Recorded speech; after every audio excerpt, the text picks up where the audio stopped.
আজকে আগে নমস্কার বন্ধুদের বলে নিই, 2-3 দিন ভিডিও করা হয়নি, একটু বাড়ির কাজে ব্যস্ত ছিলাম। আর আজকে ওই জন্য ভিডিও করতে এলাম, গরমে পাচ্ছিও না। নমস্কার বন্ধুরা, কলি কিচেন টাইম জেমে আপনাদের স্বাগত। প্রথমে বলে দিই আপনাদের সাথে একটু কথা, তারপর বলছি। মটর ডাল ভিজিয়ে রেখেছিলাম, একটু হলুদ, নুন, লঙ্কার গুঁড়ো, মিষ্টি দিয়ে এটা ছোটো ছোটো করে বড়া করে নেব। তো ছোটো ছোটো করে করব, যতটা ছোটো ছোটো করা যাবে। দেখো দেখো দেখো, তোমার হাতে লাগবে। হ্যাঁ,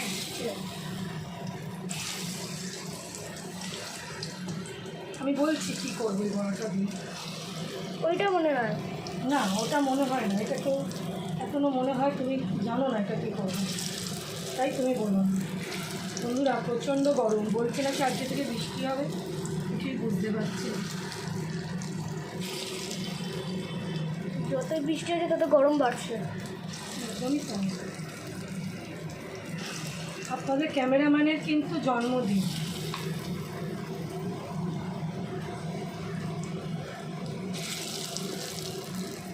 আজ না, আজ তো আমি বলিনি, বেশি পাকা হোস না তখন। সরে যা সরে যা। আজকে হবে, আজকে হবে মটর ডালের বড়া দিয়ে কলমি শাকের ঝোল। কলমি শাক কেটে রেখেছি, ধুয়ে রেখেছি, আর এখানে বেগুন আর কুমড়ো, এটাও কেটে ধুয়ে রাখা। আলুটা দেবো না বন্ধুরা, কেন আলু দিচ্ছি না। ওর বাবার জন্য চেষ্টা করি কিছু কিছু রান্না থেকে আলু একদিকে আমি আলু ভ্যানিশ করে দিচ্ছি। মাংসের ঝোল টোল আলাদা, কোনো কোনো সময় দিচ্ছি, কোনো কোনো সময় দিচ্ছি না। বেশিরভাগ রান্নার থেকে তুলেই দিয়েছি বলতে পারি আলুটা। আলু ছাড়াই আমি রান্নাটা করব, সাথে ওর বাবার জন্য ভালো হবে। কেন বেকার বেকার আলু রস খাইয়ে ওকে কোনো লাভ নেই, সুগারের পেশেন্ট, ওই জন্য বলছি। তো কলমি শাকে পাতলা করে ঝোল করব, শুধু একটু ধনে জিরে আর আদা বাটা দিয়ে। অনেকেই এটা করেন এই সময়, প্রচণ্ড গরম। তেলটা যেটা দেখছেন বেশি, ওটা বড়াটা ভাজতে তেল লাগবে, তাই কিছু তো একটা দিয়ে করতে হবে রাত করে, তাই জন্যে বড়াটা দিয়ে কলমি শাকে ঝোল করবো, মটর ডালের বড়া দিয়ে। অনেকেরই বাড়িতে হয় এটা, মানে বাঙালি খুব প্রিয় খাবারের মধ্যে একটা। এর মধ্যে 5 ফোড়ন দেবো আর ধনে জিরে দেবো, আর কিচ্ছু দেবো না। অনেক বাচ্চাদের স্কুল খুলে গেছে, আমাদের বাচ্চাদের স্কুল 21 তারিখে খুলবে। মেয়েটা গেছে সকালবেলা পড়তে, বসিয়ে দিই, দিয়ে দিলাম। মটর ডালের বড়াটা বসালেই এটা হয়ে যাবে, বড়াটাও তো যতক্ষণ একখানা বড়া তো হয়েই গেল।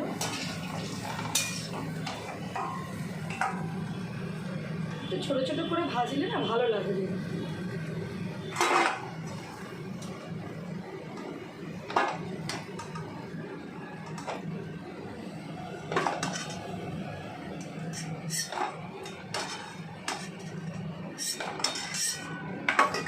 আমার এটা হয়ে যাবে। এই করে এই দেখুন না, তেলটাকে দিয়েছিলাম, তেলটা চলেই যাচ্ছে আস্তে আস্তে। বড়া ভাজতে গেলে একটু তেল লাগবে।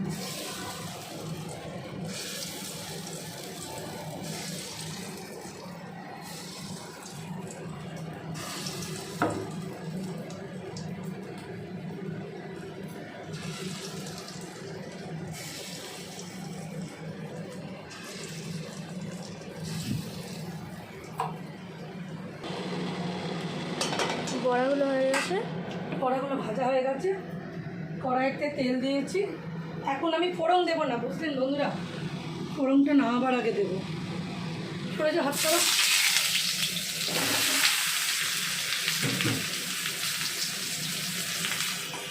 এটা দিয়ে হলুদ,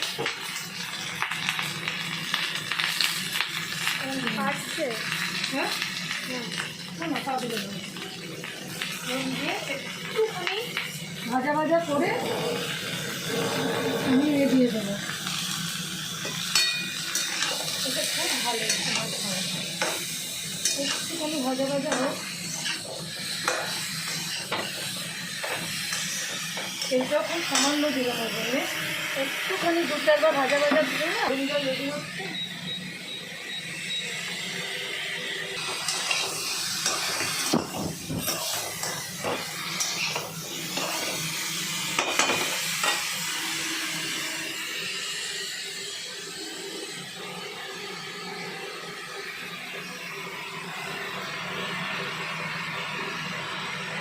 তেলে রান্না শরীরের জন্য ভীষণ ভালো। এটা বলে রাখছি, রান্নাটা শরীরের জন্য ভীষণ ভালো। শাক এক্ষুনি ভেতরে চলে যাবে। হ্যাঁ 5 মিনিট ঢাকা দিয়ে রাখবো, চলে আসবেন। শাক নেমে হাফ হয়ে যাবে। ঠিক কাঁচা লঙ্কা দেবো, বেশি ঝাল তো হবে না এই রান্নাটা।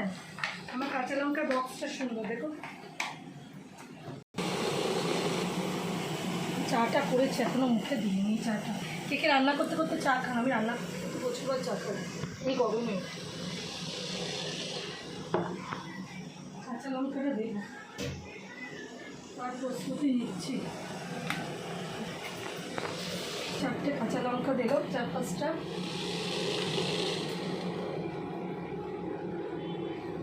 একটুখানি ধনে দিলাম, ধনে না এটা জিরে দিলাম, ধনে এবার দেবো।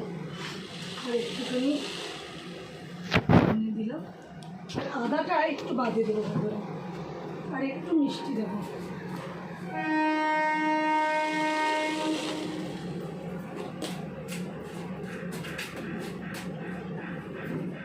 জোরে করে দিলাম, একটুখানি নেড়ে নিয়ে তার মধ্যে আমি জল দিয়ে দেবো।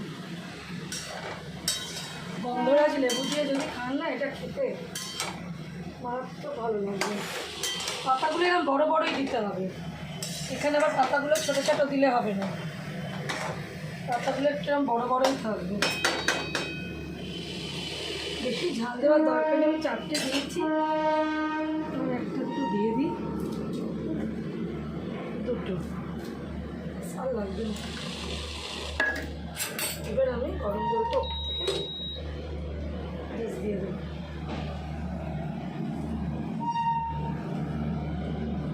একটু ঝোল ঝোল হবে তো।